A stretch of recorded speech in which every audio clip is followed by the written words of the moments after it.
ಚಲಿಸುತ್ತಿದ್ದ car ಹೊತ್ತಿ ಉರಿದ ಘಟನೆ ಹೊಸಪೇಟೆಯಿಂದ ಕಂಪ್ಲಿಗೆ ಹೋಗುವ ಮಾರ್ಗದ ಬುಕ್ಕಸಾಗರ ಗ್ರಾಮದ ಬಳಿ ನಡೆದಿದೆ. ಕಂಪ್ಲಿ ಮೂಲದ ಪ್ರಕಾಶ್ ಎನ್ನುವವರಿಗೆ ಸೇರಿದ ಕಾರಿನ ಟೈರ್ ಬಳಿ ಕಾಣಿಸಿಕೊಂಡ ಬೆಂಕಿ ಹೊರಗಿಳಿದು ನೋಡ್ತಾ ಇದ್ದಂತೆ ಕ್ಷಣಾರ್ಧದಲ್ಲಿ ಕಾರು ಬೆಂಕಿಗಾಹುತಿಯಾಗಿದೆ. ಸ್ಥಳಕ್ಕೆ ಆಗಮಿಸಿದ ಅಗ್ನಿಶಾಮಕ ದಳದ ಅಧಿಕಾರಿಗಳು ಬೆಂಕಿ ನಂದಿಸಿದ್ದಾರೆ.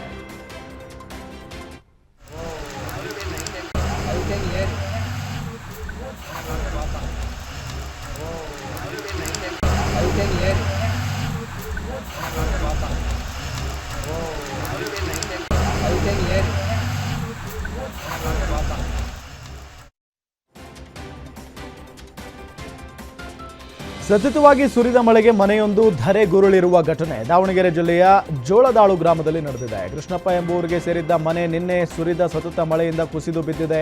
ಮನೆಯಲ್ಲಿದ್ದ ಪಾತ್ರೆ, ದವಸ ಧಾನ್ಯಗಳು ಮಣ್ಣಲ್ಲಿ ಮುಚ್ಚಿ ಹೋಗಿವೆ. ಅದೃಷ್ಟವಶಾತ್ ಕುಟುಂಬಸ್ಥರು ನೆರೆಮನೆಯಲ್ಲಿ ವಾಸವಿದ್ದ ಹಿನ್ನೆಲೆ ಯಾವುದೇ ಪ್ರಾಣಹಾನಿ ಸಂಭವಿಸಿಲ್ಲ. ಘಟನಾ ಸ್ಥಳಕ್ಕೆ ಪಿಡಿಒ ಭೇಟಿ ನೀಡಿ ಪರಿಹಾರದ ಭರವಸೆ ನೀಡಿದ್ದಾರೆ.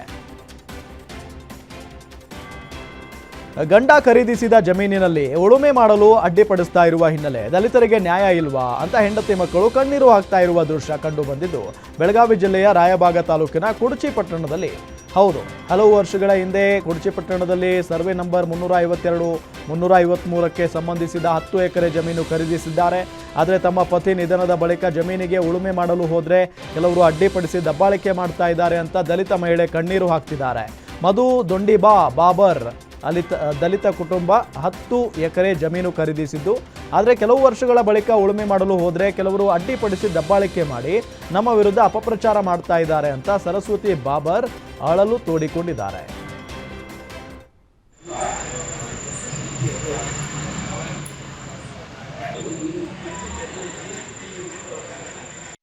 ಹೊಲ ತೊಗೊಂಡು ಭಾಳ ದಿವಸ ಆಯ್ತು ರೀ.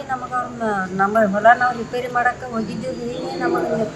ನಮ್ಮ ಮ್ಯಾಗ ಸುಮ್ಮನೆ ನೀವು ಹಂಗೆ ಮಾಡ್ತೀರಿ ಹಿಂಗೆ ಮಾಡ್ತೀರಿ ನಮ್ಗೆ ತೊಂದರೆ ಕೊಡತ್ತೀರಿ. ನಮ್ಮ ಗಂಡು ಹೊಲ ತೊಗೊಂಡೈತಿ, ನಾವು ಬೆಳೆ ಮಾಡೋದೇವು ರೀ. ನಮ್ಮ ಮಕ್ಕಳಿಗೆ ನಮಗೆ ಮುಂದಿನ ಜೀವನಕ್ಕೆ ಬೇಕು ರೀ. ನಾವು ಎಷ್ಟಿದ್ದೇವೆ, ನಮ್ಮ ಬಡತನ ಐತಿ, ನಮ್ಮ ಗಂಡ ತೀರ್ಕೊಂಡಾನು.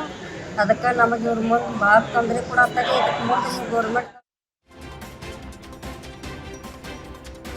ಧಾರವಾಡ PSI ಆಕಾಂಕ್ಷಿ ವಿದ್ಯಾರ್ಥಿ ಹೃದಯಾಘಾತದಿಂದ ಸಾವನ್ನಪ್ಪಿದ್ದಾನೆ. ಧಾರವಾಡ ನಗರದ ನಿಸರ್ಗ ಲೇಔಟ್ನಲ್ಲಿ ಘಟನೆ ನಡೆದಿದೆ. ಬಳ್ಳಾರಿ ಜಿಲ್ಲೆಯ ಕಂಪ್ಲಿ ತಾಲೂಕಿನ ಕಗ್ಗಲ್ ಗ್ರಾಮದ ಯುವಕ ರಾಮಾಂಜನೇಯ ಎಂಬಾತನಿಗೆ ಹಾರ್ಟ್ ಅಟ್ಯಾಕ್ ಆಗಿದೆ.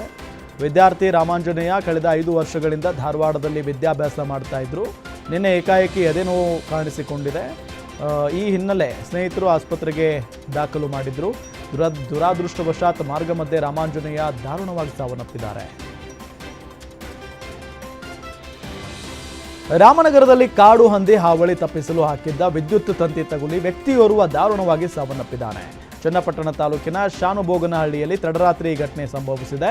50 ವರ್ಷದ ಹಿರೇಗೌಡ ಎಂಬಾತ ಕರೆಂಟ್ ಶಾಕ್ನಿಂದ ಸಾವನ್ನಪ್ಪಿದ್ದಾನೆ. ಕಾಡು ಹಂದಿಗಳನ್ನು ತಡೆಯಲು ಜಮೀನಿನಲ್ಲಿ ಅಕ್ರಮವಾಗಿ ವಿದ್ಯುತ್ ತಂತಿಯನ್ನು ಅಳವಡಿಸಲಾಗಿದೆ ಅಂತ ಆರೋಪಿಸಲಾಗಿದೆ. ಘಟನೆ ಹಿನ್ನೆಲೆ ಅಕ್ಕೂರು ಪೊಲೀಸ್ ಠಾಣೆಯಲ್ಲಿ ಪ್ರಕರಣ ದಾಖಲಾಗಿದೆ. ಅಡುಗೆ ಮಾಡುತ್ತಿದ್ದ ವೇಳೆ ಗ್ಯಾಸ್ ಸೋರಿಕೆಯಾದ ಪರಿಣಾಮ ಮನೆಯಲ್ಲಿ ಬೆಂಕಿ ಅವಘಡ ಸಂಭವಿಸಿದ ಘಟನೆ ಮೈಸೂರು ಜಿಲ್ಲೆ ಹುಣಸೂರು ನಗರದ ವೀರಾಂಜನೇಯ ಬಡಾವಣೆಯಲ್ಲಿ ನಡೆದಿದೆ. ಅಕ್ಟೋಬರ್ 23ರಂದು ಬೆಂಕಿ ಅವಘಡದಲ್ಲಿ ತೀವ್ರವಾಗಿ ಗಾಯಗೊಂಡಿದ್ದ ಮಹಿಳೆ 42 ವರ್ಷದ ಶೋಭಾ ಚಿಕಿತ್ಸೆ ಫಲಕಾರಿಯಾಗದೆ ಇಂದು ಸಾವನ್ನಪ್ಪಿದ್ದಾರೆ. ಶೋಭಾ ರಕ್ಷಣೆಗೆ ಹೋಗಿದ್ದ ಪತಿ ಕುಮಾರ್ ಘಟನೆಯಲ್ಲಿ ಸುಟ್ಟ ಗಾಯಗಳಾಗಿದ್ದು ಆಸ್ಪತ್ರೆಯಲ್ಲಿ ಚಿಕಿತ್ಸೆ ಮುಂದುವರೆದಿದೆ. ಹುಣಸೂರು ನಗರ ಪೊಲೀಸ್ ಠಾಣೆಯಲ್ಲಿ ಪ್ರಕರಣ ದಾಖಲಾಗಿದೆ. ಮದ್ದೂರಿನ ಹೊಂಬಾಳೆಗೌಡನ ಗ್ರಾಮದ ಮನೆಯಲ್ಲಿ ರಕ್ತ ಚೆಲ್ಲಿದ ಪ್ರಕರಣಕ್ಕೆ ಸಂಬಂಧಪಟ್ಟಂತೆ ಗ್ರಾಮದಲ್ಲಿ ಭಯದ ವಾತಾವರಣ ನಿರ್ಮಾಣ ಆಗಿದೆ. ಮನೆಗೆ ವಾಮಾಚಾರ ಮಾಡಿಸಿರೋ ಶಂಕೆ ವ್ಯಕ್ತವಾಗಿದೆ. ಈ ಕೇಸ್ ಬೆಳಕಿಗೆ ಬಂದ ಹಿನ್ನೆಲೆ ಮನೆಯ ಬಳಿ ಜನ ಜಮಾಯಿಸಿದ್ದಾರೆ. ಈಗಾಗಲೇ ಸ್ಥಳದಲ್ಲಿ ಪೊಲೀಸರಿಂದ ಸ್ಥಳ ಪರಿಶೀಲನೆ ಕೂಡ ನಡೆದಿದೆ. ಇದೆಲ್ಲದರ ಪರಿಣಾಮದಿಂದ ಸತೀಶ್ ಸೌಮ್ಯ ದಂಪತಿ ಕುಟುಂಬ ಸಮೇತ ಮನೆ ತೊರೆಯಲು ಸಿದ್ಧರಾಗಿದ್ದಾರೆ.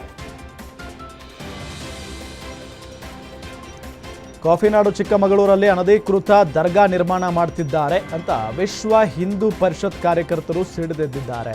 ಚಿಕ್ಕಮಗಳೂರು ನಗರದ ವಾರ್ಡ್ ನಂಬರ್ 16ರ ರಸ್ತೆ ಬದಿ ದರ್ಗಾ ನಿರ್ಮಾಣ ಮಾಡಲಾಗ್ತಾ ಇದೆ. ವಕ್ಫ್ ಗೆಜೆಟ್ ನೋಟಿಫಿಕೇಶನ್ನಲ್ಲೂ ಈ ದರ್ಗಾದ ಉಲ್ಲೇಖ ಇಲ್ಲ.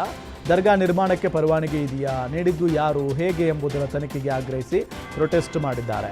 ದರ್ಗಾ ನಿರ್ಮಾಣ ಅನಧಿಕೃತ ಅಂತ ತೆರವಿಗೆ ನಗರಸಭೆ ಆಯುಕ್ತರು ಆದೇಶಿಸಿದ್ದಾರೆ. ಈ ಆದೇಶಕ್ಕೆ ಮುಸ್ಲಿಂ ಸಮುದಾಯ ಸ್ಟೇ ತಂದಿದೆ. ಹೀಗಾಗಿ ವಿಶ್ವ ಹಿಂದೂ ಪರಿಷತ್ ದರ್ಗಾ ವಿರುದ್ಧ ಕ್ರಮ ಕೈಗೊಳ್ಳುವಂತೆ ಆಗ್ರಹಿಸಿದ್ದಾರೆ.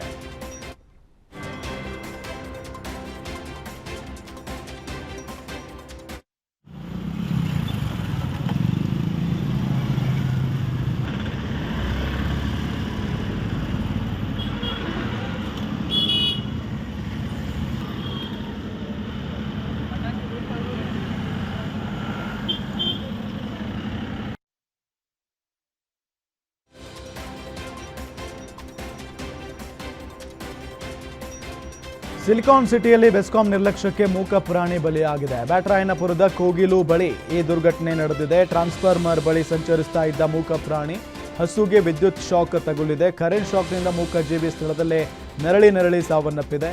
ಜೀವನಕ್ಕೆ ಆಧಾರವಾಗಿದ್ದ ಹಸುವನ್ನು ಕಳೆದುಕೊಂಡ ಕುಟುಂಬ ಕಂಗಾಲಾಗಿದೆ. ದುರ್ಘಟನೆಗೆ ಬೆಸ್ಕಾಂ ಅಧಿಕಾರಿಗಳ ನಿರ್ಲಕ್ಷ್ಯವೇ ಕಾರಣ ಅಂತ ಆಕ್ರೋಶ ವ್ಯಕ್ತಪಡಿಸಿರೋ ಬಡ ಕುಟುಂಬ ಸೂಕ್ತ ಪರಿಹಾರಕ್ಕೆ ಆಗ್ರಹಿಸಿದೆ. ತುಮಕೂರು ಜಿಲ್ಲೆಯ ಶಿರಾ ತಾಲೂಕಿನ ಕಲ್ಲಹಳ್ಳಿ ಸಮೀಪ ಅರಣ್ಯ ಇಲಾಖೆ ಇಟ್ಟಿದ್ದ ಬೋನಿಗೆ ಚಿರತೆ ಸೆರೆಯಾಗಿದೆ. ಸುಮಾರು 3 ತಿಂಗಳಿಂದ ಅರಣ್ಯ ಇಲಾಖೆಯವರ ಕಣ್ ತಪ್ಪಿಸಿ ತಿರುಗಾಡ್ತಾ ಇದ್ದಂಥ ಚಿರತೆ ಕೊನೆಗೂ ಸೆರೆಯಾಗಿದೆ. ವಾರದ ಹಿಂದೆ ಅರಣ್ಯ ಇಲಾಖೆ ಚಿರತೆ ಹಿಡಿಯಲು ಬೋನನ್ನ ಇಟ್ಟಿದ್ರು. ಚಿರತೆ ಬೋನಿಗೆ ಬಿದ್ದ ವಿಷಯ ತಿಳಿದ ಹುಲಿಕುಂಟೆ ಹೋಬಳಿಯ ಜನರಿಗೆ ನಿಟ್ಟುಸಿರು ಬಿಡುವಂತಾಗಿದೆ.